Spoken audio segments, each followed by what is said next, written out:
नमस्कार, मेरा नाम है प्रियल। मैं आज यहाँ पे हूँ आपको थोड़ा बहुत पढ़ाने के लिए, अंग्रेज़ी आपके परीक्षा के लिए। दुआ करती हूँ आपके घर पे सब ठीक है, सब खुशी है और आप ठीक से पढ़ाई कर रहे हैं अपनी और घर पे कुछ दिक्कत नहीं है। तो आज मैं आपको पढ़ाना चाहूँगी अंग्रेज़ी की एक कविता जिसका नाम है कोयल। कोयल माने एक पक्षी। आप सबको पता है कोयल जो पक्षी होती है। ये कविता उसके बारे में है। इसे कवि पूरन सिंह ने लिखा गया है। मैं इच्छा करती हूँ आप सबको समझ आएगा जो मैं अपने शब्दों में समझाना चाहूँगी इस कविता को। तो हम कविता की ओर बढ़ते हैं। तो इस कविता को शुरू करने से पहले मैं ये बताना चाहूँगी थोड़ा बहुत कोयल पक्षी के बारे में। पहले तो कोयल पक्षी कभी भी अपने खुद के घर में नहीं रहती है, वो हमेशा दूसरों का घर लेके रहती है। कभी भी अपने जैसे अगर कोयल फीमेल है वो कभी अपने मेल के साथ नहीं रहती है, वो अलग अलग रहते हैं। और आपको आगे इस कविता में और चीज़ें पता चलेंगी उसके बारे में। और हाँ, एक और चीज़, उसका रंग काला होता है। इस बारे में कविता में बहुत बार इस चीज़ को दोहराया गया है, तो आपको कविता में पता चलेगा। अब हम कविता को शब्द वाइज करेंगे कि कैसे कैसे आपको एक एक शब्द का मतलब समझ आए, आपको कोई दिक्कत ना हो कि कोई भी क्वेश्चन आ जाए इस पूरी कविता से आपको आंसर करने में कोई दिक्कत नहीं होगी, मैं आपको कह सकती हूँ। चलते हैं कविता की ओर। शुक्रिया। तो हम कविता के साथ साथ कविता के कवि की बात करेंगे। वो एक हिंदुस्तानी कवि है पूरन सिंह। उन्होंने वो बहुत ज़्यादा ही आसपास की चीज़ों से, पेड़ पौधों से और पक्षियों से, जानवरों से बहुत ही मोहब्बत करते थे। इसलिए उन्होंने ये कविता लिखनी सही समझी, क्योंकि ये एक पक्षी की अब दिल की बातें बताती है।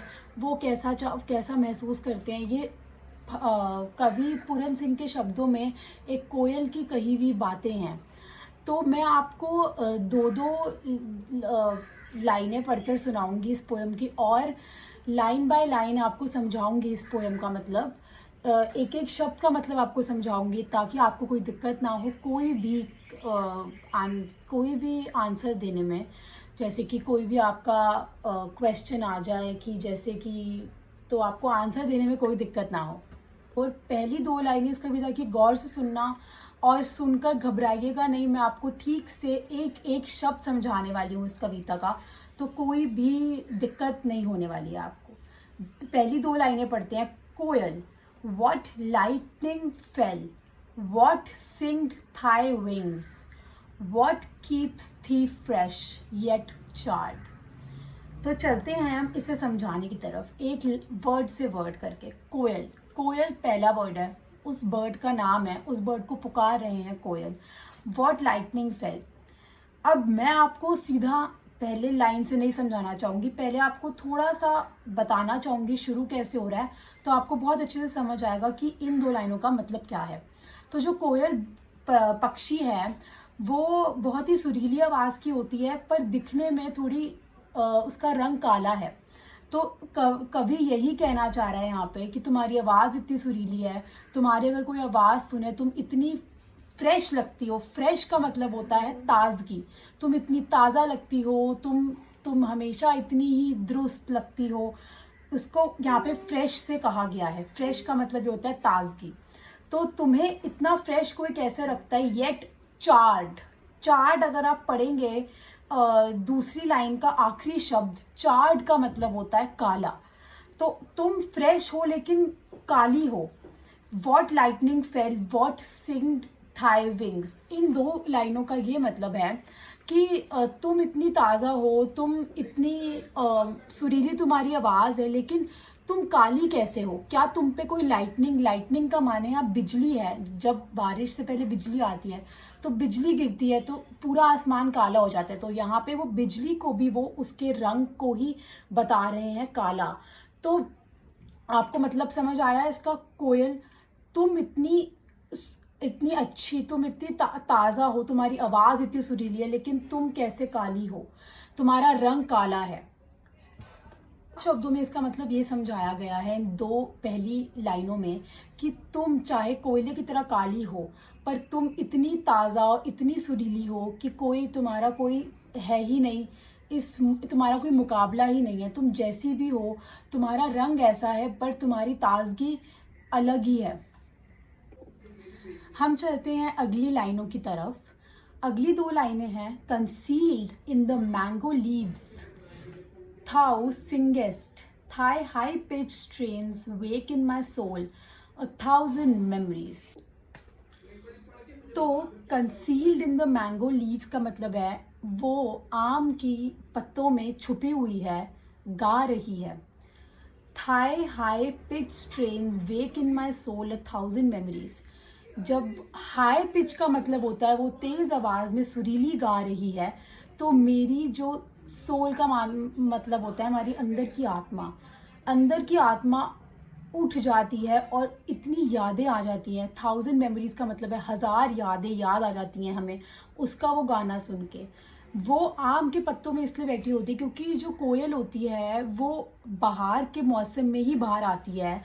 उस समय आम के पत्ते होते हैं क्योंकि गर्मी आने वाली होती है, आम आने वाले होते हैं, तो वो आम के पत्तों में छुप के गा रही होती है। और कवि कहना चाह रहे हैं कि तुम्हारी वो आवाज़ सुनकर, सुरीली आवाज़ सुन के मुझे कितनी यादें याद आ जाती हैं, मैं तुम्हें बता नहीं सकता हूँ।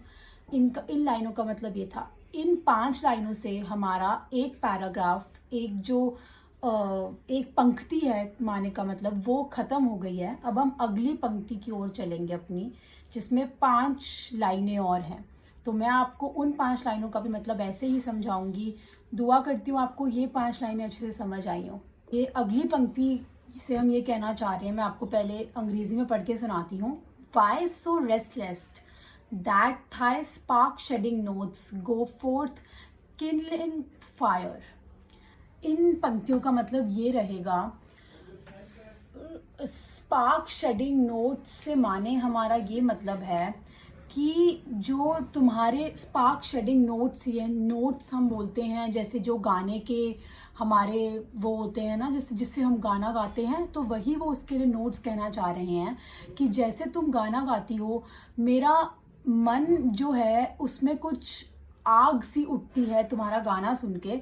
वो एक अच्छे वे से कहना चाह रहे हैं ये चीज़ कि मेरे दिल में एक पेन माने दर्द और एक घबराहट सी उठती है कि तुम इतना सुरीला कैसे गा रही हो। तुम्हारे इस सुरीले शब्दों को सुन के ये मेरे मन में ये चीज़ उठती है। कहने का मतलब है आसान शब्दों में कि मैं तुम्हारे वो सुरीली आवाज़ सुनकर विचलित हो उठता हूँ अपने मन के अंदर। इसका कहने का मतलब ये है। अब हम अगली लाइनें पढ़ते हैं। वो अगली लाइनें कहना चाह रही हैं, the roses are on fire which winds and waters catch, the shades of mangoes burn. इसमें ये कहना चाहते हैं, जब वो गुलाब की पंक्तियों के बारे में बात कर रहे हैं, वो ये कहना चाहते हैं कि इस लाली का केवल वायु और जल को ही, ये लाली जो है गुलाब की पत्तियों की, वो वायु और जल को केवल नसीब होती है। तुम्हारी दर्द भरी आवाज़ सुनकर आम का जो आम है वो भी कहीं कहीं काला पड़ जाता है और उन पर काले धब्बे दिखाई देने लगते हैं, पर मैं समझ नहीं पाता कि तुम्हारे पंख काले क्यों हो गए हैं। वो बार बार यही पूछना चाह रहे हैं कि तुम्हारे पंख कैसे काले हो गए हैं, जबकि जब आम भी तुम्हारी आवाज़ सुनकर ऐसा जलता है, वो भी सिर्फ धब्बे आते हैं, वो पूरा काला नहीं होता। तो तुम्हारे पंख कैसे काले हो गए हैं, यही चीज़ उन्होंने गुलाब की पंक्तियों के लिए भी कही है। आपने कभी गौर से देखा होगा, जब हम गुलाब की पंक्तियाँ भी जलाते हैं तो पूरी पंक्ति कभी भी वो नहीं होती है काली, हमेशा साइडों से काली पहले होती है, लेकिन कुछ लाली तो दिखती है। तो वो यही कहना चाह रहे हैं कि तुम्हारे पंख पूरे कैसे काले हैं। आशा करती हूँ आपको ये 5 लाइनों का मतलब भी अच्छे से समझ आया हो। अब हम चलेंगे आगे की पंक्तियों की तरफ। अगली जो 2 पंक्तियां हैं वो फिर से दोबारा आ रही हैं, जो हमने पहली 2 पंक्तियों में सुना था, जिसका मतलब है जिसका कहना है what a rain of sparks art thou O little bird koel what lightning fell what sing thy wings. तो इसका दोबारा से यही मतलब है कि तुम्हारी आवाज़ इतनी सुरीली है, क्या तुम्हारे ऊपर बिजली गिरी है, क्या ये बारिश की water what rain of sparks दो लिटिल बर्ड, क्या ये बारिश की बूंदे हैं जिससे तुम्हारे जो पंख हैं वो ऐसे हो गए हैं। तो वही इन्होंने दोबारा वो लाइनें बोली गई हैं जो पहले जिससे शुरुआत हुई थी। तो यहाँ पे जो है कवि की बात दोबारा वो दोहरा रहा है, इस बात दोबारा यही बार बार कोयल से पूछ रहा है कि तुम्हारे जो पंख हैं वो काले कैसे हो गए, उसको बार बार यही पूछना है। तो इन दो पंक्तियों का मतलब इतना सही है। तो अब हम एक काम करेंगे, हमने जो अभी तक 10 से 12 पंक्तियां करी हैं हम उनको दोबारा से देखेंगे उसका क्या मतलब है, और उनको एक छोटे उसमें आपको समझाना चाहूँगी। तो अब मैं आपको एक बार ये 10 से 12 पंक्तियां पढ़ के सुनाती हूँ, फिर आपको और समझ आएगा इनका क्या मतलब है। Koel what lightning fell what sing thy wings what keeps thee fresh yet charred. तो वही इन दो लाइनों का यही मतलब है कि तुम्हारी इतनी ताजगी और इतनी सुरीली आवाज़, तुम इतनी ताज़ा हो तो तब भी तुम्हारा रंग काला कैसे है। अगली लाइनें हैं concealed in the mango leaves thou singest thy high pitch strains wake in my soul 1000 memories. तुम बहार के आने का इंतजार कर रही हो और आम के पत्तों के बीच में गा रही हो, और आम के आने हम आदमियों तक आने का इंतजार कर रही हो, गाकर हमें बता रही हो कि आम आने वाले हैं। तो तुम्हारी ये जो गाने की तुम्हारी जो आवाज़ है गाते हुए, वो मुझे मेरी आत्मा को बहुत हजारों यादें याद दिलाती है। अगला why so restless that thy spark shedding notes go forth kindling fire. तो इसका यही मतलब है कि तुम्हारी जो गाने की धुन है वो मेरी आत्मा में वो मेरी मन में कुछ एक अलग सी आग बबूला कर देती है मुझको अलग सा, ये मतलब है इसका। अगला the roses are on fire which winds and waters catch the shades of mangoes burn. उसमें यही बताया गया है, वही दोबारा से उसको बताया गया है कि ये जो गुलाब के पंख होते हैं और जो आम होते हैं वो भी अगर तुम्हारी आवाज़ से इतना वो होते हैं, जैसे एक आदमी आग बबूला होता है, वो भी ऐसे होते हैं, वो जलते हैं पर जलकर उनमें धब्बे पड़ते हैं, कभी वो पूरे काले नहीं होते। तो जो आखिरी लाइन है what lightning fell what sing thy wings koel, यही मतलब है कि तुम्हारा रंग कैसा काला है। कभी दोबारा पूछना चाह रहे हैं कि तुम काली कैसे हो। अब जो आगे की 5 से 6 पंक्तियां हैं उसमें कोयल कवि को जवाब देगी अपनी जो बातें उसने अपने मन में दबा रखी हैं उनका। तो चलते हैं उनकी ओर और देखते हैं कि वो क्या जवाब देती है। पंक्तियों में जिनमें कोयल अपने जवाब दे रही है कवि को, हम उनको पढ़ते हैं। पहली 3 पंक्तियां हैं the fire of love has charred my wings and made me anew I am restless where is my beloved.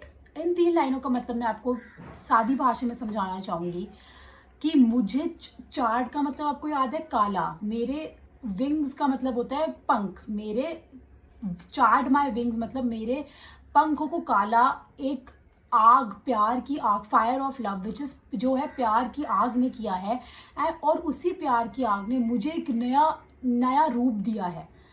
इस लाइन का, इस पंक्ति का यह मतलब है। अगली पंक्ति है I am restless where is my beloved. Restless का मतलब कि मैं बहुत बेचैन हूँ। Where is my beloved means जो मुझसे प्यार करता है, वो कहाँ है जो मुझसे प्यार करता है। मैं बहुत बेचैन हूँ जानने के लिए कि वो कहाँ है जो मुझसे प्यार करता है।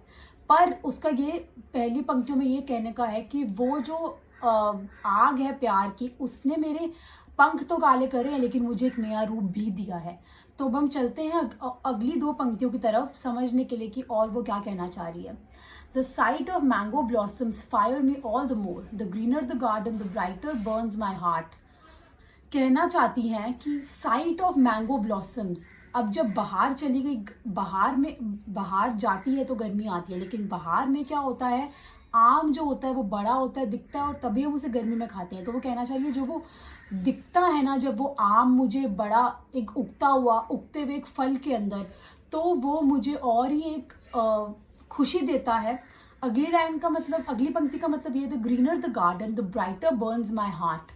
जितना जैसे कि बहार में पौधे फूल सब अपनी खुशी मना रहे होते हैं, तो वो यही कहना चाहती है जितना हरा भरा होता है उतना मेरा दिल भी हरा भरा होता है, उतना मेरा दिल खुश होता है उन हरे भरे पौधों को देख के, और वो नज़रिया देख के जब आम एक फल के रूप ले रहा होता है। अब हम चलते हैं, अगली हमारी कविता बस ख़त्म होने की तादाद पे है। हम आखिरी 3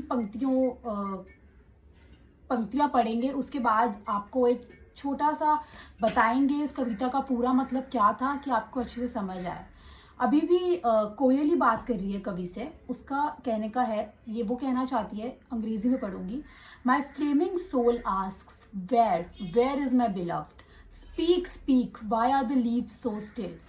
फ्लेमिंग सोल से उसका ये मतलब है, मेरी जलती हुई आत्मा जो उस बंदे को जो उसको ढूंढ रही है, जो मुझसे प्यार करता है, वो कहाँ है। वो बोल रही है स्पीक स्पीक मतलब बोलो बोलो, why are the leaves so still. Why are the leaves so still से वो ये कहना चाह रही है, वो अपना गुस्सा दिखा रही है उन पेड़ की पत्तियों को कि तुम क्यों चुप हो। वो अपना गुस्सा उनको इस चीज़ में दिखा रही है कि तुम कुछ बोलो। वो इस पूरी पंक्तियों में उनसे बात कर रही है कि तुम मुझे बताओ कि जो मुझसे प्यार करता है वो कहाँ है, कोई है जो मुझसे प्यार करता है। तो वो बस अपनी गुस्सा ही अपना दृश्य कर रही है, अपना गुस्सा इन पंक्तियों की थ्रू। जैसे कि कविता खत्म हो गई है, ये 20 पंक्तियों की कविता थी। मैं आपको थोड़ा सा बताना चाहूँगी कि इन 20 पंक्तियों को मैं 5 मतलब 10 से 20 शब्दों में आपको बताना चाहूँगी कि मतलब क्या था। कहने का मतलब ये था कि जो कवि थे पूरन सिंह, वो उसकी सुरीली आवाज़ से बहुत ही ज़्यादा उसकी ओर थे। तो उन्होंने बहुत कुछ देखा उसको, मतलब जब वो कोयल को देखते रहे, उसकी आवाज़ सुनते रहे, उन्होंने बहुत कुछ महसूस किया और उससे बहुत सारे सवाल किए। जैसा कि आपने कविता में देखा कि वो उसके पंख काले कैसे हो गए, वो ऐसे कैसे गाने गाती है, वो इतनी ताज़ा कैसे रहती है काले पंखों के साथ भी, और वो आम के पत्तों में क्यों गाती है। उससे ऐसे बहुत सवाल पूछे, जबकि इन सब के जवाब कोयल ने उनको दिए एक गुस्से की ओर दिए कि कौन है जो मुझसे प्यार करता है, कहाँ है वो जो मुझसे प्यार करता है। और उसने उनको जवाब भी दिया उस काले पंखों का कि ये मेरी एक नई पहचान है अब। तो वो उसका गुस्सा भी दिखाया गया है इस कविता में, पर जो कवि हैं उनकी सारी बातें भी दिखाई गई हैं कि उन्होंने कैसे जो महसूस किया वो उन्होंने उससे पूछा। ये एक तरह से देखा जाए तो उन दोनों की बातें दिखाई गई हैं, कवि और कोयल की, इस कविता में। कविता बहुत ही आसान है। और अब हम आपसे बात करेंगे आगे के जो पीछे चैप्टर के पीछे, पोएम के पीछे जो क्वेश्चंस दे रखे हैं उनके बारे में बात करेंगे कि उनको आपको अगर परीक्षा में आए तो कैसे लिखना है।